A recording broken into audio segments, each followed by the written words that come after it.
Bonjour Lara Qualia, Bonjour. dis-nous, quelle a été l'idée qui a présidé à la naissance de votre projet? Oui, le projet est né en Allemagne et s'appelait Artaud, le Surréal et le Tarahumara au début. En fait, je voulais faire un film historique pour permettre au public de s'éloigner carrément du quotidien. Et en plus parce que ce film va à suivre le dernier film que j'ai réalisé, c'était Les Prisonniers de la Liberté. Prisonniers de la Liberté est un film qui raconte d'une femme de l'Ouest Europe qui va rencontrer une femme de l'Est. Et ensemble, sous la mer Baltique, ils discutent de la liberté. Qu'est-ce que ça signifiait la liberté avant, après et durant le socialisme? Donc j'ai choisi un sujet qui pouvait mettre ensemble le système bipolaire européen, la France et l'Allemagne dans le cas. Et était pitché à Biarritz, à Saint-Sébastien. J'ai participé aux rencontres franco-allemandes. J'ai pitché à l'Hôtel Continental à Paris et en Pologne, à Film for Found et à Liège. Et après, à la fin, on s'est aperçu que ce projet-là ne pouvait pas être produit comme majoritaire par l'Allemagne, parce que je voulais faire un film en français, en langue française. Donc, pour les francophones, paraît-il absolument normal, mais qu'en Allemagne, en fait, ils ne donnaient pas la certification de sortie du film. Donc, à la fin, j'ai déménagé en Belgique, dans lequel la plupart des films, une bonne partie des films va se réaliser. Pour vous Lara, qui est Antonin Artaud? Artaud était un grand acteur, surtout, d'une beauté impressionnante.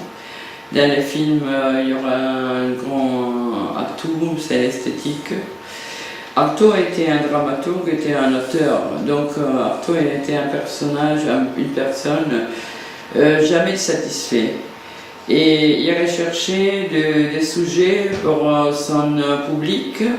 Il avait décidé de refonder le théâtre de la cruauté et donc il choisit d'y aller à chercher, de faire ce grand voyage pour accumuler de l'expérience et rencontrer les Tarahumaras. Les Tarahumaras, c'était un des peuples les plus anciens du monde, pacifiste. Mais à son retour, il est très déçu. Je ne vous raconte pas la fin du film. Pour vous, quelle utilité a ce film par rapport à l'actualité? Tout à fait paradoxalement, aujourd'hui, l'actualité va foncer dans ce projet. La tuerie de Charlie Hebdo, les massacres de Bataclan et les viols à Cologne, ils nous ramènent sans défaut à un système qui veut encore une fois imposer un autoritarisme venu de l'extérieur. Et donc je trouve que aujourd'hui c'est un thème extrêmement d'actualité. Et il y a ainsi quelque chose assez profond. Les temps de Léon Blum, quand la France était de reconstruire et de se faire fort de la classe ouvrière et de tout le mouvement surréaliste, parce que les intellectuels ils ont défendu et soutenu les fronts populaires. Ils n'étaient pas capables de s'apercevoir que la violence d'Hitler, il aurait pu les bouffer. Alors ici, je pense qu'il y a une vraie question ouverte aujourd'hui.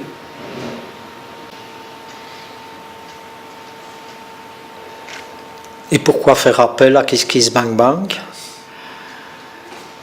On veut faire appel à Kiss Kiss Bang Bang parce que nous sommes en train de produire un film populaire, un film art house populaire, qui paraît-il une contradiction, mais il n'est pas. Et donc on veut avoir par les contributeurs inconnus qui me regarderont une contribution à support populaire. Et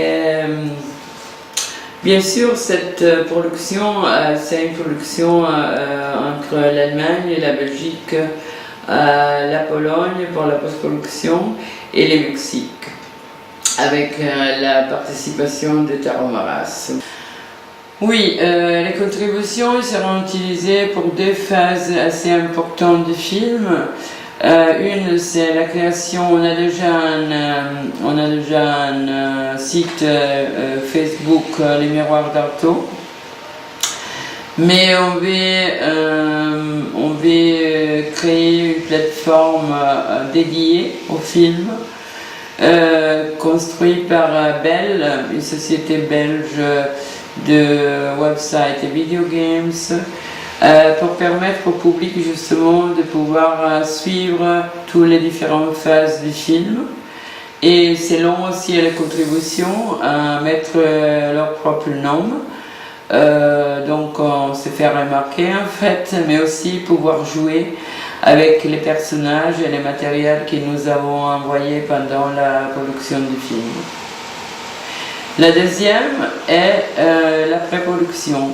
Une équipe extraordinaire, Joan Ogewees, Horst Vogt, Marita Nissenten de Girl of the King comme costumière, et une équipe extraordinaire qu'on ira mettre ensemble, une équipe européenne qui va garantir la beauté, l'esthétique de ce film, et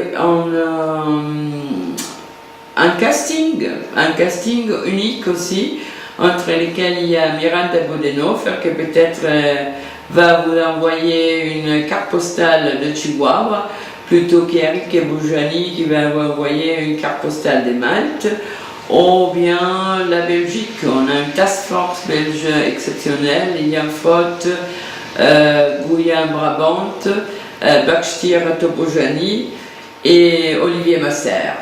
Donc vraiment, c'est pour ça qu'il y a la deuxième partie c'est la pré-production du film.